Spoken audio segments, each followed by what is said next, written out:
الرجيم بسم الله الرحمن الرحيم ألف لام ميم ذلك الكتاب لا ريب فيه هدى للمتقين الذين يؤمنون بالغيب ويقيمون الصلاة ومما رزقناهم ينفقون صدق الله مولانا العظيم. معزز سامعین اور بلتا تشریف فرما علماء کرام، نن د جمعې شپه هم ده، معلومه ده اسلامي تاریخ او د سپوږمۍ په حساب سره چې کوم تاریخ وي نو دا د مازدیګر ماښام نه پس دا تاریخ بدل شي. نو د جمعې هغه فضیلت د نن ماښام نه شروع شي. نو نن د جمعې مبارکه شپه هم ده او دلته د لسو ماشومانو ختم د قرآن هم دی چې یو پکې الحمدلله حفظ او باقی ماشومانو او بچو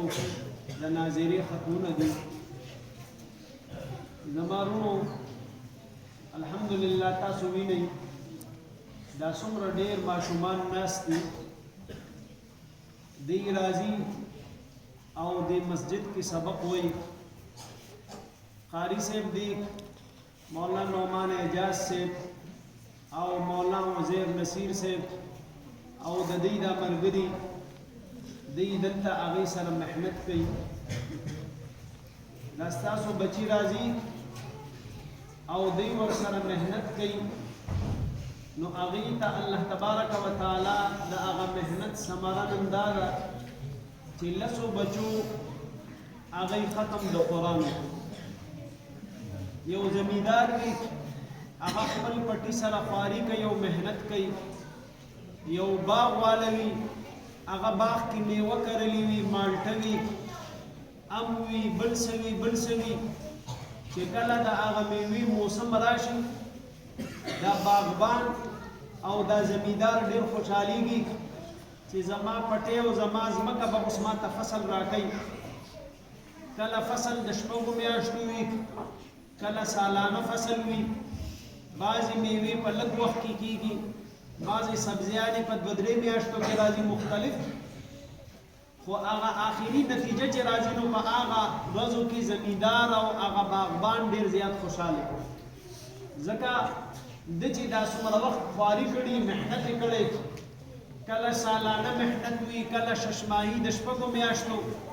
کله د دریو میاشتو خواري هغه دته میلاویږي. لکه یو ملازم دی د سرکار، نو د میاشتې په آخري تاریخ یا په یکم باندې هغه خوشحاله وي ځکه هغه ته د میاشتې تنخوا میلاویږي. دغه شانتې یو دیاړي مار دی نو هغه مازدیګر کې خوشحاله وي، د ورځې دیاړي ورته میلاو شي، زمیندار ته د خپل پټي فصل میلاو شي. زمانو د دې مدرسې فصل هغه دا دی چې دوی تاسو ته په دې لږ وخت کې هغه تاسو ته خپله نتیجه درکړه، خپله کارکردګي درته وښوله. زه به طور تحدیث بالنعمت ویم زموږ علماء کرام هغه دعوی نه کوي، عملا کار ښیي تا ته. دا دعوه نه کوي چې زه به داسې چل کوم او داسې چل به کوم. تا ته وایي ګوره کال بلا نه کېږي، تا خپل بچی ما سره کېنولی و، په کال کې مې دغسې دی ستا بچي ته ناظره وښودله، نن یې پټکی په سر دی، داستار یې په سر دی، ته ترې قرآن کې تپوس وکړه هغه ته به قرآن ورځي. لکه یو زمیندار دی، ته خپله زمینداره نه شو کولی او ځمکه ستا ده او هغه په اجاره ورکوي په نیمه باندې. هغه زمیندار ته وایي یاره پته نه لګي چې په زمینداره به پوهېږي او که نه خو دا پټی به زما سنبال کړي او که نه خو در کومې نو. هغه تا ته وایي چې زه ګوره پوخ زمیندار یم خو په موسم کې به بس بیا تا ته پته ولګي. زه دعوې نه کوم چې زه به څه کوم، په موسم کې به تا ته پته ولګي چې زه تا ته څنګه فصل درکړم. نو الحمدلله زموږ علماء کرام هغه تاسو ته په وخت باندې هغه عملا نتیجه ښیي چې لکه نن دا لسو ماشومانو په شکل کې د هغې د ختمونو په صورت کې تاسو ته دا رزلټ او دا نتیجه وښودله چې دا ستاسو بچي دي او دوی سره موږ دا محنت کړی دی او دا دي 10 ماشومان تاسو ته تیار کړو. زمارونو زه تاسو ته دا ټیم مختصر دی یو اهمه یو قیمتي خبره درته وکړم. دا یو 2 هفتې مخکې د پېښور نه یو عالمو هغه راغی او هغه سره کور والم راله هلته وي چې یاره باباجي صاحب سره ملاقات کوو. هغه مولوي صاحب وي او خپل بچي راوستي چې باباجي صاحب دوی ته دعا وکړو. د هغه غالبا 4 که 5 بچي وو هغه یې راوستي وو. مشره یې لور وه هغه به تقریبا داسې ده 12-13 سال وه، ورپسې زوی و د 11 کالو بل داسې. نو هغه 2 زامن یې راله او هغه مشره لوري چې وه هغه خو ډېره لویه نه وه خو به هر حال بورقه کې وه. بیا نو باباجي صاحب ته راله دا د پېښورو نو هغه عالم کور والم عالمه وه او دا مولوي صاحب هم عالم و. نو بچي راوستل باباجي صاحب ته او هغه کور والی بیا سوال جواب وکړو چې یاره زما دی بچي ته د 11 کالو زوی وي ده ته 5,000 احادیث ورته یاد او حافظ قرآن او عربي ویلا و پښتانه. زه اول پوی نوم چې دا پښتانه دي، ما وی که چېرته بهر نه به راغلي ځکه به عربي ویل. هغه وړو خپل منځ کې م عربي ویل. نو ما ته عربۍ کې تپوس وکړو من اين؟ هغه وي من بشاور. ما وی چې څومره احادیث دې کم حافظ ده من الاحادیث؟ نو څومره احادیث دې یاد کړي دي؟ نو وی چې 6,000. حیران شوم ما دا زه تاسو ته د بل ځای واقعا نه کوم، خپل ما د دې وړوکي نه بیا ما وی دته به څنګه 11 کالو ماشوم د حفظ هم کړی دی او 6,000 دته به څنګه یاد؟ نو ما ورته وویل اقرأ من بدء الوحي من كتاب العلم من الصحيح البخاري. دا بخاري شریف د کتاب العلم نه ابتداء یو څو احادیث ووایه. شروع شو احادیث جوړو.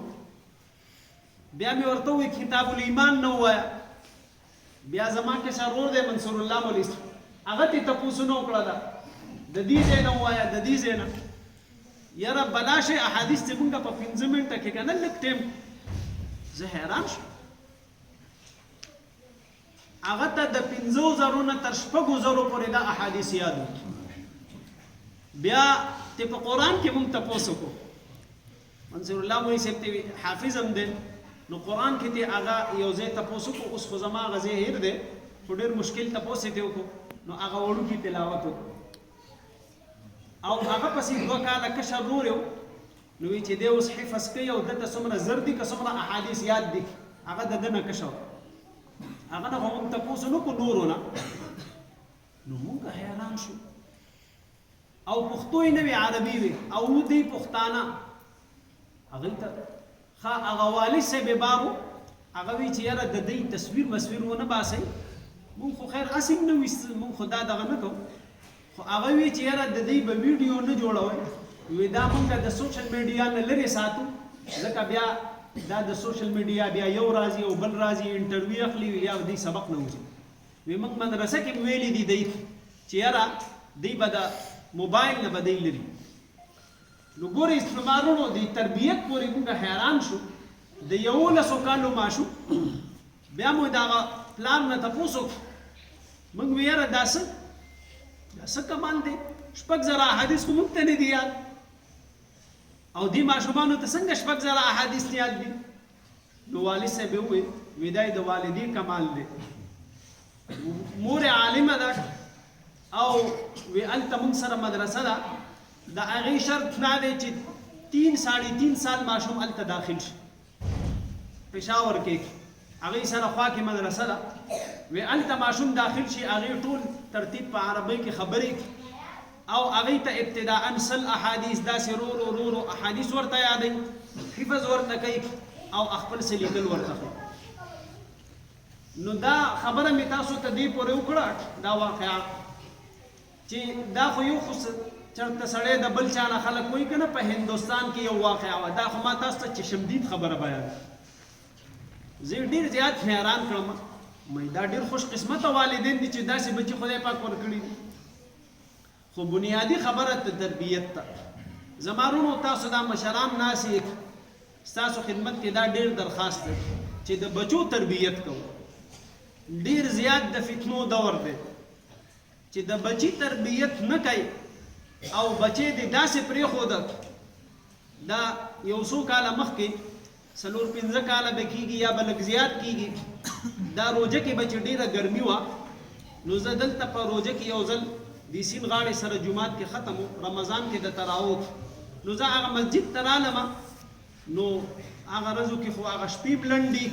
نو هغه ختم چې وشو بیا ما بیان وکړو هغې نه پس زه تلم نو تقریبا 11:30 12 بجې مې ماسخوتن دا خو ډېر ناوخت دی نو زه پیادل تلم داسې نو چې پیادل تلم نو په دغه کوڅو باندې تلم خاص کر داسې د عیدګاه کې په دغه کوڅو تلم نو ډېر ماشومان ما وکتل چې د نورو هلکانو سره به ناست کور مخې ته بهر او موبایل به یې کته نو زه ډېر خفه شوم چې د یو پلار ماشوم بچی دی هغه د شپې 12 بجې کور نه بار دی دا فکر نه کوي چې زما بچی څه شو مونږ الحمدلله چې زما په خپله الحمدلله 5 بچي مې دي شپږ د دې باوجود چې ماښام مونځ نه پس چېرته لیټ شو والد صاحب مو ډېر سخت غوسه کېږي وایي د شپې چېرته تللی ها چې اول نه مو ته اجازت اخیستې چې مونږ صاحب دغه ځای ته ځو دومره ټایم کې به راځو بیا خو ټیک ده او که د مازدیګر نه چېرته تلي او بیا ناوخته شي ډېر زیات دومره یعنی لوی سره د دې نه چې ودونه هر څه شوي دي بچي مو دي او ماښام ته پس بهر نه مني نو د ستاسو د مشرانو خدمت کې درخواست دی چې د خپلو بچو تربیت کوو بچی چې د داسې پرېښوده نو بیا به وروستو تا لپاره دردسر وي بیا د هغې علاج نه وي تاسو به مشرانو نه اورېدلي تاسو په خپله مشران یو بوټی چې راخیږي دې ته ابتدا نه خلک تار وتړي چې دا نیغ شي خو کله چې دې بوټي نه ونه جوړه شي بیا به په تبر کټ کې خو بیا دا ونه نیغېږي نه ونه خو نه نیغېږي خو بیا پخه ته نه شي دا به هله نیغېږي ستاسو خیال دا مالی چې وي دی چې چمن کې ګلونه بوټي وکري نو ورسره یو سیخ یا یو لخته خښه کړي هغې پورې دا بوټی وتړي چې دی کوږ نه وي چې د ده ته نه مضبوطه شي نو دا بچي دا مثال د هغه وړو د کچه بوټو دی نو زما وروڼو ستاسو خدمت کې درخواست دی چې د خپلو بچو تربیت کوئ او الحمدلله د تربیت یوه حصه دا هم ده چې دلته مسجد ته راځي وګورئ په مسجد کې د اساتذو سره د دې علماو سره د دې ټیم ډېر لږ وي باقي ټیم یې تاسو سره په کور کې یا سکول ته ځي هغې کې به هم تاسو د خپل بچی به د نظر نه نه وباسئ 24 غنټې به ستاسو په نظر کې وي ستاسو په نګرانۍ کې به تاسو ته به پته وي موږ خو الله دې معافي وکړي بچی د کور نه په غوسه کې راوشړو چې زه بچی ته سبق ته ولې نه یې تللی به یې تپوس نه کوو چې جومات ته راغلی یم دی او که نه نو زما وروڼو د خپلو بچو تربیت کوئ دا بالکل دوی خو په خپله فایده او نقصان نه پوهېږي دوی خو د خپل ذهن مطابق چلیږي چې په خپله دوی ته کوم صحیح ښکاري نو هغې باندې روان دي نو ما او تا به د دې بچو تربیت کوو او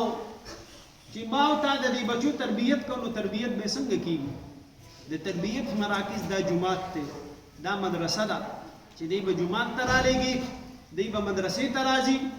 او دوی به په جومات کې سبق وایي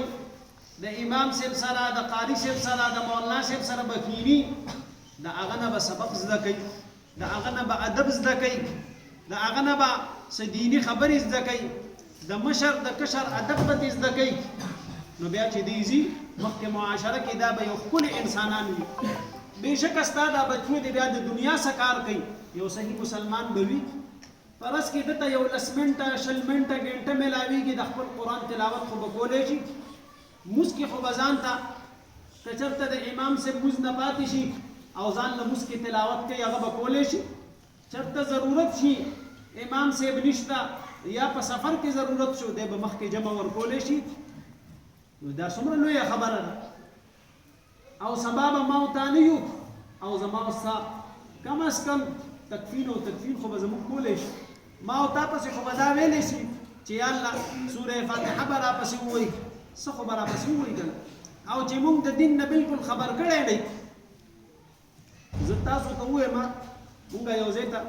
جنازې ته تللي وو حالانکې داسې بالکل قبایلي علاقه وه او هغه خلک چې د هغې رشته داران په اسلام آباد کې پاتې کېدل نو هغه دا رویلونو ترې وفات شوی دا هم زه چې شمدید خبره کوم دلته نو هغه وفات شوی او دوی جنازې ته راغلي یاره جي که په هغې باندې بالکل د ویښته عمره څه اثر نه څه د جنازې او نه بالکل الو د هیڅ شي ما وی دا ګوره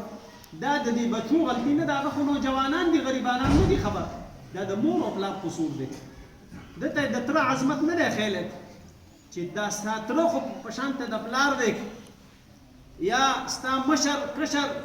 رشته داري داسې دي ورته نه دی ښودلی بس چې پیسه راله د خپل کلي نه ووته اسلام آباد ته او بیا تره ته په مرګ باندې راځي که ماما یې وفات شي په مرګ راځي نور خیر خیریت دی یاره څه چل دی بچې مې تعلیم وکړي نو دا خو تعلیم دی چې دی خپل خپلولي وپېژني که دا تعلیم نه دی دا خو د تعلیم نه اهم څیز دی دا خو انسانیت دی دا خو د ټولو نه اهم تعلیم خو دا دی چې دی خپل خپلوان وپېژني مشر کشر وپېژني زما وروڼو دا څه ډېرې اهمې ضروري خبرې وې ځکه مې دا ستاسو مخې ته وړاندې کړې الله تبارک وتعالی دې ستاسې د دې بچو دا ختم د قرآن مبارک وګرځوي کوم ملګري چې دې مدرسه کې دا خو تاسو خوش قسمته یې اکوړی په جامع حقانیي د وجې نه د اکوړي نوم په تمامه دنیا کې خور دی نو د دین د وجې نه الله تبارک وتعالی انسان هغه اوچتوي د دین د وجې نه الله تبارک وتعالی انسان اوچتوي زه تاسو ته د دې یو اسانه مختصره غوندې خبره وکړم چې ګورئ د مکې مکرمې د خاندان نه د مکې مکرمې د افرادو را نبی اکرم صلی الله علیه وسلم هم داسې وه ابو بکر صدیق د چرته نه راغلی هم د دغه مکې مکرمې عمر فاروق د چرته نه راغلی بار نه خو نه راغلی د دغه مکې مکرمې د خلکو د دغه خاندان نه صحیح خو چې کله نبی علیه الصلاة والسلام باندې نبوت راغی او دوی د هغې په نبوت باندې ایمان راوړه نو عمر فاروق هغه په 32 لاک مربع میل باندې حکومت کړی دا د څه د وجې را د اسلام د وجې د اسلام د وجې نه په 32 لاک مربع میل باندې حکومت کړی حضرت عمر صاحب نو اسلام څنګه اوچت یو ځل حضرت عمر صاحب ته یو کس راغی بیټې مټې مو نو ستړی شوی به انسان دی خامخا نو هغه ورته غوسه شو چې زه ناسم هلته په عدالت موضع کې ناسم مسلو اورېدو ته ته نه راتلې اوس رالې غوسه شو هغه کس چې غوسه شو هغه یې ورټه نو هغه لاړ هغه کس تاریخ لیکي وي حضرت عمر صاحب چې هغه کس لاړ نو دی په دې خفه شو چې سړی مې ولې ورټه ښه مې ونه کړه نو ځان ته متوجه شه وی عمره تا ته پته ده چې ته څنګه سړی وي اوښانو په لکۍ پسې به ګرځېدي په سارا کې اوښان به دې سرول اوس دله خدای دومره لوی مقام درکړو نو ته به خلکو ته رټې سپورې وای ځان یې مخاطب کړه ځان یې مخاطب کړه وی عمره ته به داسې چل کوي چې خدای پاک دومره لوی مقام درکړو د اسلام د وجې نو زما وروڼو مونږ او تاسو ته چې عزت ملاویږي دا به د اسلام د وجې نه ملاویږي دا به د دین د وجې نه ملاویږي نو ستاسو ډېره لویه خوشقسمتي ده چې ستاسو په محله کې الله تبارک وتعالی تاسو ته مدرسه درکړه دا علما دي نوجوانان فضلات دوی ماشاءالله په جذبه کې خو چې ستاسو تعاون یې دوی سره نو او تاسو دپاره ډېره لویه د خوشبختۍ خبره ده بچې به مو په لږ ټایم کې سبق وایي اوس ما ته دا وفاق امتحان نو یو ملګری راغی او ما ته کارډ راکړو چې زمونږ د دې اتوار پر ورځ دستربندي ده او دستربندي خو یې زه فاضل شم روټۍ مو ده نو ته به هلته راځې نو ما ورته ویل یاره هغه سرکاري ملازم و نو من ستا څنګه دستربندي ده نو دې پبو کې یو مفتي صاحب دې ډېر لوی ترتیبي شروع کړی دی چې کوم سرکاري ملازمین وي نو هغه د مازیګر نه پس علم کوي نو هغه دور حدیث مو د مازیګر نه پس نو دې پورې وایم چې ستاسو بچي د سکول سره سره ناظره حفظ هغه خدا سره دي تاسو ګورئ بلکې د دې نه وروسته علم هم کولی شي په دې لږ ټایم کې د مازدیګر نه ماسخوتنه پورې هغه دلته عیدګاه مالک کې هغه مسجد کې هم دا ترتیب شته که نه مدینه مسجد کې که نه هلته هم دا ترتیب شته نو تاسو زما وروڼو د دې مدرسې د دې سره تعاون کوئ دې علماو سره کښېنئ او دې سره مرسته کوئ او الحمدلله ما تپوس وکړو او تاسو ډېر یعنې ما ته دې ووایي چې تا د دې شکریه ادا کړي الله دې تاسو ټولو ته جزای خیر درکړي او دا ستاسو د بچو فایده ده په دې کې د بل چا فایده نشته او دا علم داسې څیز دی که نه چې د دې څوک ناقدري کوي الله تبارک وتعالی ترې نه دا لرې کوي بیا علم داسې څیز دی مونږ ته به باباجي صاحب وایي چې د علم مثال د بادشاه دی بادشاه په تخت کښېني او د تخت نه ښکته نه کېږي بادشاه چې بل ځای ته هم لاړ شي دا د هغه مزاج وي چې دی پروټوکول غواړي تخت غواړي عزت غواړي چې د بادشاه عزت نه وي که نه نو ده ته خو د مال ضرورت نه دی خو بادشاهي که ده مال خو ده سره ډېر وي دی عزت غواړي چې چېرته عزت نه وي بادشاه هلته نه شي مال خو دې خلکو ته ورکوي ده ته خو د مال ضرورت نه وي علم دقه شانتې څیز دی علم د قرآن علم د حدیث حفظ ناظره قاعده دا ټول علم دی زما وروڼو نو دا بادشاه دی بادشاه دا زموږ او تاسو نه عزت او قدر غواړي که موږ او تاسو د دې قدر کوو نو وي به که قدر یې نه کوو نو د دې ګوره بادشاه ته د خلکو ضرورت دی د بادشاه خو چاته ضرورت نه نو د علم چاته ضرورت نشته خو د علم ته موږ او تاسو ټول محتاج یو بیا خدای پاک دا نعمت د سړي نه اخلي وان تعدوا نعمت الله لا تحصوها څومره چې نعمت زیاتېږي الله تبارک وتعالی زیات څومره چې ولئن شکرتم لازیدنکم ولئن کفرتم ان عذابی لشدید چې مونږه شکر ادا کوو نو الله تبارک وتعالی به دا نعمت مونږ ته څه کوي اضافه کوي او زیاتوي به او که مونږ ناشکري کوو نو الله تبارک وتعالی به دا نعمت واپس اخلي الله تبارک وتعالی دې مونږ او تاسو ته د عمل کولو توفیق نصیب کړي او الله دې دا بچي صالحه کړي او چې کوم ناظره خوان دي الله دې دې حافظان کړي او دا کوم بچي چې حافظ شو الله دې ښه عالم وګرځي دا ټیم چونکې مختصر دی زه په دې خبرو باندې اکتفا کوم واخر